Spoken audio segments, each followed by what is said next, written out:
So కొంతమంది male patients semen sample ఇవ్వడానికి చాలా కష్టపడిపోతూ ఉంటారు అండ్ మాస్టర్బేషన్ ద్వారా ఇవ్వలేకపోతుంటారు. How to guide them? So మనం మామూలుగా ఇన్ఫర్టిలిటీ ఎవాల్యుయేషన్లో మేల్ ఇన్ఫర్టిలిటీలో భాగంగా సెమన్ అనాలిసిస్ చాలా ఇంపార్టెంట్. సో వీళ్ళకి 2 to 3 abstinence తర్వాత will tell them to give semen sample. So first మనం వాళ్ళకి నాలెడ్జ్ వాళ్ళు కౌన్సిల్ చేయాలి. ఎలా ఇవ్వాలి, ఎందుకు ఇస్తున్నారు, దాంట్లో మనకి ఏం ఇన్ఫర్మేషన్ వస్తుంది. సో ఇది చాలా ఇంపార్టెంట్ అనమాట.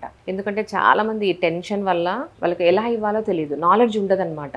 సో చదివి ఇవ్వలేకపోతూ ఉంటారు. చాలా మందికి మాస్టర్బేషన్ అర్థం కాదు, శాంపుల్ ఇవ్వలేకపోతూ ఉంటారు. సో ఫస్ట్ మనము శాంపుల్, బెస్ట్ శాంపుల్ వచ్చేది మాస్టర్బేషన్. ఒకవేళ అది దాంట్లో రాలేదు అంటే సో వైబ్రేటర్ అని ఉంటుంది, వైబ్రేటర్ ద్వారా సో వాళ్ళు ట్రై చేయొచ్చు. అండ్ ఒక్కొక్కసారి వైబ్స్ని కూడా అలో చేస్తామన్నమాట టు గివ్ ద శాంపుల్. ఒకవేళ కొంతమందికి దాంట్లో కూడా కష్టంగా ఉంది అంటే special non toxic non medicated condoms ఉంటాయి. సో దాని ద్వారా ఇంటర్ కోర్స్ చేసి కూడా మనము శాంపుల్ కలెక్ట్ చేయమని చెప్తూ ఉంటాం. కొంతమందికి ఇంటర్ కోర్స్ చేస్తే తప్ప శాంపుల్ ఇవ్వలేకపోతూ ఉంటారు. సో వాళ్ళకి ఈ టైప్ ఆఫ్ కండోమ్స్ అడ్వైస్ చేస్తూ ఉంటాం. ఇంకొంతమంది టెన్షన్గా ఉంటారు, స్ట్రెస్లో ఉంటారు, డైరెక్ట్ ఆఫీస్ నుంచి వచ్చేస్తూ ఉంటారు అనమాట. సో వాళ్ళు కూడా ఒక్కొక్కసారి ఇవ్వలేరు. సో వాళ్ళకి సరౌండింగ్స్ ఎలా ఉన్నాయి, ప్లెజెంట్గా ఉన్నాయా లేదా, అవి చాలా ఇంపార్టెంట్.